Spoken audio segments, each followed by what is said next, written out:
If you're Eric Ten Hag, you have had one of the worst and the craziest weeks of your entire career at Manchester United. You've just been beaten by Crystal Palace by 4 goals to 0. Every United fan out there on social media, or maybe on YouTube, because one of the biggest YouTubers still supports you and believes that all the things that is happening with your team and the performance, it's all your fault.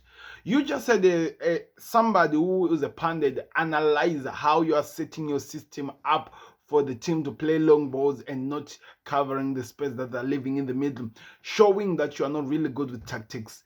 You'd say that, okay, yeah, it seems like I'm done here. Things are not looking up really well for me. But also on the other side of the world, there is Germany and there is Bayern Munich, a team that is really, really struggling to get a replacement over the manager that they practically sacked before they even confirmed that they will have somebody who replace them. The guy that they wanted said no to them. The guy that they thought they could get said no to them. And the guy that they thought was going to say yes said no to them. Now they're stuck and your name is the only name that is running around. So it is a situation where your name is actually the prize between two big clubs, which will, in other words, if it goes the right way, either the big club that you're already currently in will keep you as their manager, or you go to a big club in Germany, which is going to give you everything. But your game against Crystal Palace could be the pivotal point of where your career goes next. Hello guys, welcome back to another video. There's the Football Connect. I'm your host Sam and we are back again with another one. This is the Football Connect. Before we even go anywhere far, people, do me a favor, click the like button, subscribe to the Connect. Let me know what you think of Manchester United's manager and exactly where will he be next season, as things are not really looking good for him. Because earlier today Ineos came out and say that they are not thinking of sacking Eric Ten Hag. With reliable sources, by the way, journalists came out and broke this news, saying that Ineos are saying that they will not sack Eric Ten Hag until his final game in the FA Cup against Manchester City. They're going to give this manager time to prove if he's worth keeping or not, or they will assess everything that he has done in a season to see if he's really worth to be kept.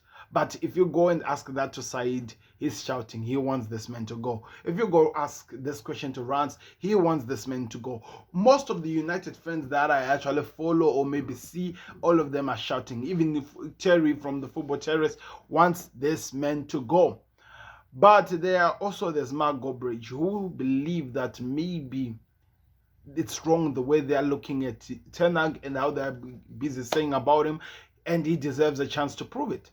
So today, the social media, in terms of journalists have been doing their level best to keep us updated with everything that is happening in the football world, connecting to Eric Ten Hag. So I'm gonna try to give you my thoughts on it and try to analyze it a bit. So let's get into it.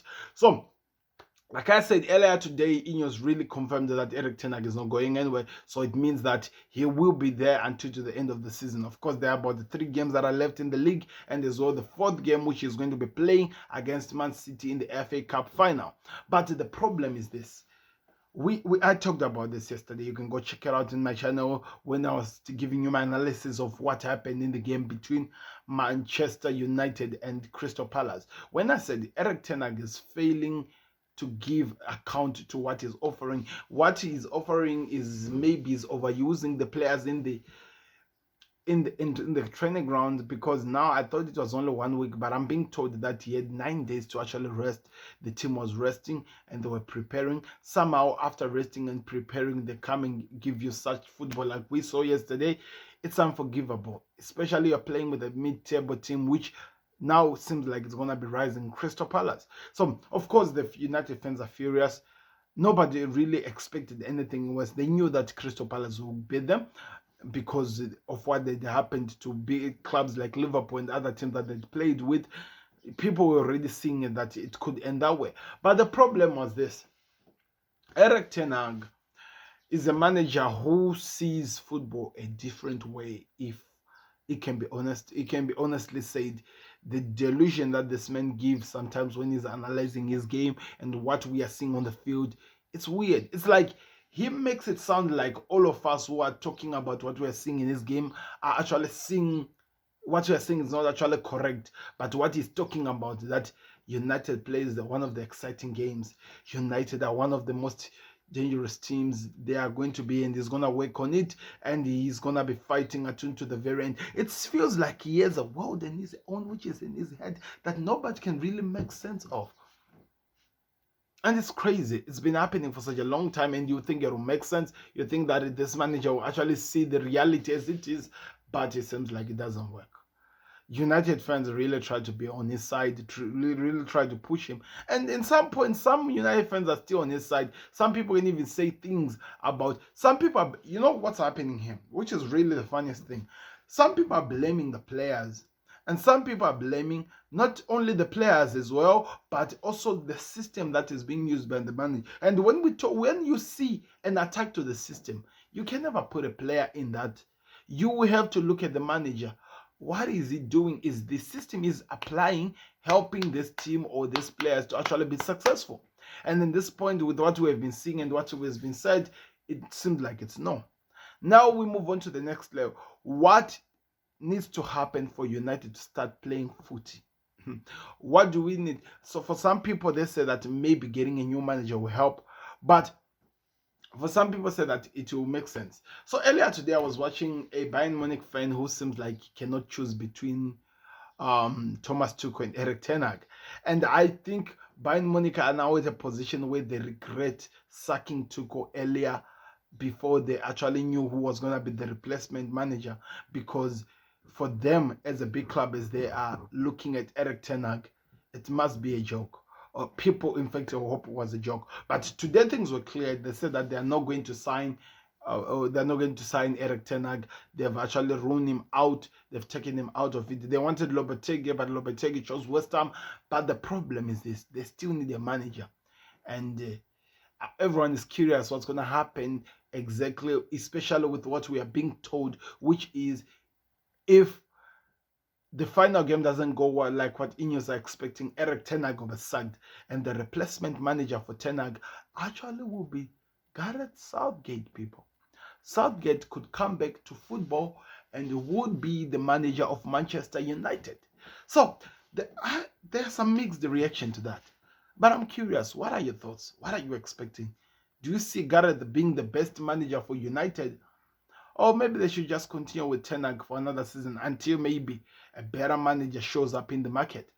It's an interesting time, people, and we're in an interesting world to find out where things goes.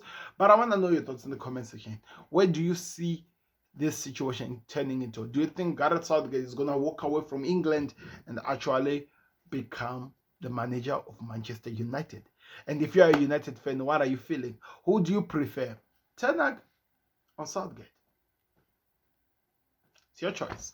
I'm out, people. I'm just having fun watching this thing breaks down and builds up. I'm just here, seated down, enjoying my time as a Liverpool fan, as I'm also going to the world of unknown with Onslaught. So you're not the only one. We have a new manager. In fact, but with what we have, there is some credit into it. But also that's what it was like with ten Hag. But I'm not going to try to judge him until maybe I see him play football with Liverpool and see exactly what you offer in the field. Thank you very much for watching, people. I'll be back again with another one. Yes, we'll be talking to the Real Madrid versus thing reaction and all the things that will be happening. It's gonna be an exciting week, people. So the final weeks, it's really boring right now. No more football. So we have to analyze everything that comes. So thank you very much for watching. I'm your host Sam, and we are out. We'll see you on another one. Subscribe to the Connect and see me on the other side. Like I say, it's really funny that 98% of you people have not even subscribed to the Connect. It's crazy. It's crazy, especially if you're watching. 98%. Please do better. Thank you very much for watching. I'm out because I'm doing better on my side. Do better on your side. See me on the other side. I'm out. Peace. Subscribe to the Connect.